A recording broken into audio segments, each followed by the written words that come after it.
আসসালামু আলাইকুম। আপনারা কেমন আছেন? আশা করি যে যেখানে আছেন খুব ভালো আছেন। আলহামদুলিল্লাহ, আল্লাহর অশেষ দয়া, আপনাদের দোয়া ও ভালোবাসা আমি আমার পরিবার নিয়ে খুব ভালো আছি। তো এখন তো মধু মাস, আর মধু মাসে কিন্তু মধুর সব ফল পাওয়া যায়, যেমন কাঁঠাল, লিচু, আম। আর এটা হচ্ছে একদমই টাটকা রাজশাহীর যে আম, ওই আম। তো এটা কিন্তু আপনাদের ভাইয়ার এক কলিগের মাধ্যমে কিন্তু আমগুলি আনা হয়েছে। ওই ভাইয়ার বাড়ি কিন্তু রাজশাহী, তো রাজশাহীর আম এগুলি। তো খুবই মজা, কিন্তু আমগুলি অনেক ভালো ছিল। তো আমরা কেটে কুটে নিলাম, এখন সবাই খাবো। আমগুলি অনেক মজা আর অনেক মিষ্টি। আসলে কিনা আম কিন্তু এত মিষ্টি আর এত ভালো হয় না। খুবই ফ্রেশ আর খুব মিষ্টি ছিল। রাজশাহীর আম বিলে কথা। তো খুবই মজা। আর এই তো মধু মাস চলতেছে, আর এই মাসে তো লিচু, আম, কাঁঠাল এগুলি তো ভরপুর থাকবে। তো মাশাআল্লাহ, রাজশাহীর আমটা খেয়েছি, খুবই মজা ছিল। এখন হচ্ছে দিনাজপুরের লিচু খাবো। তো মাশাআল্লাহ দিনাজপুরের লিচু বিলে কথা। এটা কিন্তু অনেক বড়, অনেক মিষ্টি, অনেক রস।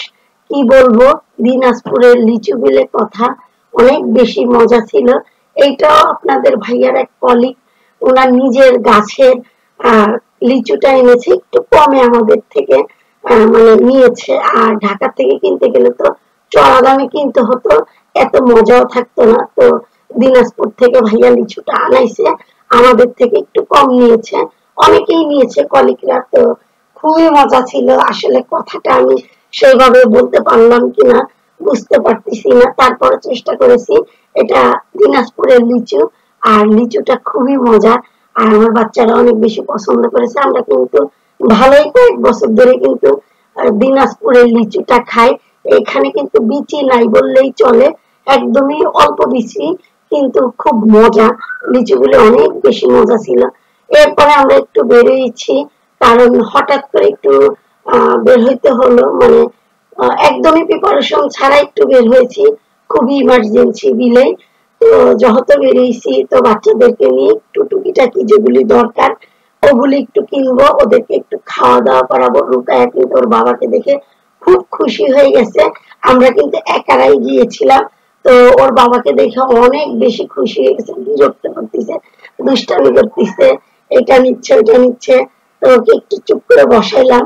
তো ও এখন বসছে, আর ও কি বসবে, ও তো টেবিলের উপরে উঠে যায়। ওকে রাখাটা আমার একটু টাফ হয়ে যাচ্ছে, কারণ এখানে টেবিলের উপরে উঠে টিস্যুটা নিয়ে আর কি ফেলে দিতে চাচ্ছে, এই আর কি। এই যে দেখেন, তো ওকে একটু শান্ত করার চেষ্টা করতেছিলাম, কিন্তু ও তো এটা দিয়ে খেলবে। তো ওকে একটু বুঝাইতে চাচ্ছিলাম। তো এখন ওকে বললাম যে আম্মু একটু চুপ করবে, তোমাকে ভিডিও করতেছি। আর বাসায় যেমন জোরে জোরে আপুদেরকে ডাকে কথা বলে, সেম ওইভাবেই কথা বলতেছিল। আমাদের খুব একটু ইমার্জেন্সির জন্য কিন্তু আমরা বের হয়েছিলাম। তো আজকে আমাদের কোনো প্রিপারেশন ছিল না বের হওয়ার। তো হুট করে যেহেতু বের হয়েছি, ওদেরকে একটু নাস্তা খাওয়াবো। আর একটু টুকিটাকি কেনাকাটা ছিল, এটা আমরা একটু কিনে নিয়েছি, স্বপ্নে গিয়েছিলাম, ওখান থেকে একটু কেনাকাটা করেছি। তো আপনাদেরকে দেখাবো আমরা কি কি কেনাকাটা করেছি। তো এখন আমরা খাবো। আমরা নিয়েছিলাম নান, রুটি, চাপ আর হালিম নিয়েছিলাম। খাসির যে হালিমটা আছে ওইটা নিয়েছিলাম। তো রুকায়া তো বলতেছে আম্মু আমি ঘুরতে এসেছি, তো রুটি খাই, মানে ও ঘুরতে এসে রুটি খাচ্ছে, এটাই বলতেছে। আমাদের খুব হাসি লাগতেছে যে ও বলতেছে আম্মু আমি ঘুরতে এসেছি, এখন রুটি খাবো। মানে বুঝেনি তো, ছোট বাচ্চা থাকলে যা হয় আর কি। তো এখন আমরা খাবো, আর খাওয়ার পরে আপনাদেরকে বাসায় যেয়ে দেখিয়ে দিব আমরা টুকটাক কি কি কিনেছি। মাশাআল্লাহ, খাবারটা কিন্তু খুবই মজা ছিল, আর খুবই ভালো লেগেছে। গরম গরম, আসলে গরম গরম খাবার কার না ভালো লাগে, আর গরম খাবার এমনিতেও মজা লাগে। তো এখন আমরা খাবো, আর আপনাদেরকে বাসায় যেতে দেখিয়ে দিব। তো রুকায়াকে কিন্তু রাখাটা টাফ হয়ে যাচ্ছে, ও কিন্তু এই ইসের উপরে উঠে যাচ্ছে বারবার, টেবিলের উপরে বাসায় যেমন করে এখানে সেম একইভাবে। কিন্তু ও বুঝতেই চেষ্টা করতেছে না যে এখানে উঠা যাবে না, এখানে খাবার আছে, খাবারগুলিও গরম। তো ওকে সামলাচ্ছি আর খাচ্ছি, আমার মেয়েরা খাচ্ছে, ওরা তো পছন্দ করেছে। তো রুকাইয়া তোর বাবাকে দেখে বেশি খুশি হয়ে গেছে, মানে আমরা যে একারা আসছি, আসার পরে ওর বাবাকে দেখে যে চিৎকার, আমার কানটা ঝালাপালা হয়ে গেছে, এত জোরে চিৎকার দিয়েছে। তো সুরাইয়াদের কিন্তু খুব পছন্দ, আমার মেয়েদের খুব পছন্দ হচ্ছে চাপ, তো ওদের জন্য চাপ নিয়েছি, আমরা হালিম নিয়েছি, সবাই মিলিয়েই খাবো। আসলে নাস্তা দিলে কথা, বিকালের নাস্তা।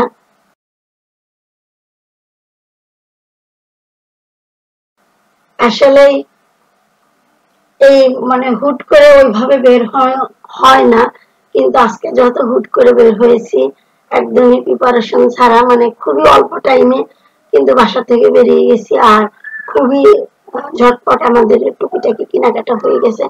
কিন্তু রাস্তা এত জ্যাম, মানে রাস্তায় জ্যামে বসে থাকতে থাকতে রুকাইয়া পুরাই বিরক্ত হয়ে গেছে, ঘুমাই গেছে। তো আমরা এসেছিলাম ডার্লিং পয়েন্টে, তো খুবই ভালো লেগেছে এখানের খাবার, আর গরুর বাজারের কারণে কিন্তু প্রচুর জ্যাম, সব দিকে অনেক বেশি জ্যাম লেগে গেছে। বাসায় মানে যেখানে আমাদের আধা ঘন্টার রাস্তা, সেইখানে আমাদের মানে 2-3 ঘন্টা লেগে গেছে এমন। আর সব দিক দিয়ে গরু, তো এই জন্য একদিক দিয়ে মনে করেন টালি অফিস দিয়ে যাচ্ছে, প্রচুর জ্যাম, আমাদের অনেক বসে থাকা লাগছে, মানে কি বলবো। আর আমরা বলতেছি কেন আসলাম কেন আসলাম, আমার মেয়েরাও বলতেছে আর আসবো না আম্মু, এত জ্যাম। তো যাই হোক, আপনাদের ভাইয়া তো আর যাবে না, উনি হালকা আমাদেরকে একটু সময় দিয়েছে, একদম অল্প সময় দিয়েছে, আর আমরা এখন চলে যাব বাসায়। দেখি কতক্ষণে পৌঁছায়, একবার তো 2 ঘন্টায় আসছি, এখন কয় ঘন্টায় বাসায় যাব আল্লাহই জানে। তো রুকাইয়া বলতেছে বাবা যাবে না, মানে ওর বাবাকে ডাকতেছে, তো আমাদের রিক্সা তো ছেড়ে দিয়েছে, আমরাও চলে এসেছি। তো আপনাদের তো বললামই টুকিটাকি একটু জিনিস ছিল, এগুলি নিয়েছি। আসলে এগুলি নেওয়ার উদ্দেশ্যে আমরা যাই না, আমাদের একটু কাজ ছিল, ওই কাজের উদ্দেশ্যে গিয়েছিলাম। তো যত বাহিরে যাওয়া হয়েছে, তো ভাবলাম একটু বাচ্চাদের এগুলি নিয়ে দিই, তো আমার এগুলির দরকার ছিল, তো এই আর কি। আর তো প্রয়োজনীয় জিনিসপত্রগুলি নেওয়া হয়ে গেছে, আর আপনাদেরকেও দেখিয়ে দিলাম। আর রুকাইয়া চিপস আর চকলেটকে অনেক বেশি খুশি হয়েছে। তো আমরা সবসময় যে স্বপ্নে যাই, ওই স্বপ্নে কিন্তু চুই ঝাল পাই নাই, আরেকটা স্বপ্নে গিয়েছি, আর ওখানে চুই ঝালটা পেয়েছি, কাঁচা যে চুই ঝালটা ওইটা। তো আমার তো খুব বেশি খুশি লেগেছে চুই ঝালটা পেয়ে। তো মাশাল্লাহ, চুই ঝাল তো অনেক বেশি ফেমাস একটা মশলা, আর এটা কিন্তু অনেক খাবারই কিন্তু টুকটাক খেয়েছি, কিন্তু আমি কাঁচা চুই ঝাল পাইনি দিলে এটা রান্নাটা দেখাইতে পারি না। তো আজকে যেহেতু আমি চুই ঝালটা পেয়েছি, এটা কিন্তু আমি খাসি মুরগি দিয়ে রান্না করব মাশাল্লাহ। আমি চুই ঝালটা, কাঁচা চুই ঝালটা পেয়ে কিন্তু আমার অনেক বেশি আনন্দ লেগেছে। তো মাশাল্লাহ, আমি নেক্সট টাইমে আপনাদেরকে খাসি মুরগি দিয়ে চুই ঝাল রান্নাটা দেখিয়ে দিব। তো যাই হোক, ভিডিওটা আর বড় করব না, এমনিতে অনেক বড় হয়ে গেছে। আপনারা সবাই ভালো থাকবেন, সুস্থ থাকবেন, আমার চ্যানেলের সাথেই থাকবেন। আজকের মতো এখানেই, আল্লাহ হাফেজ।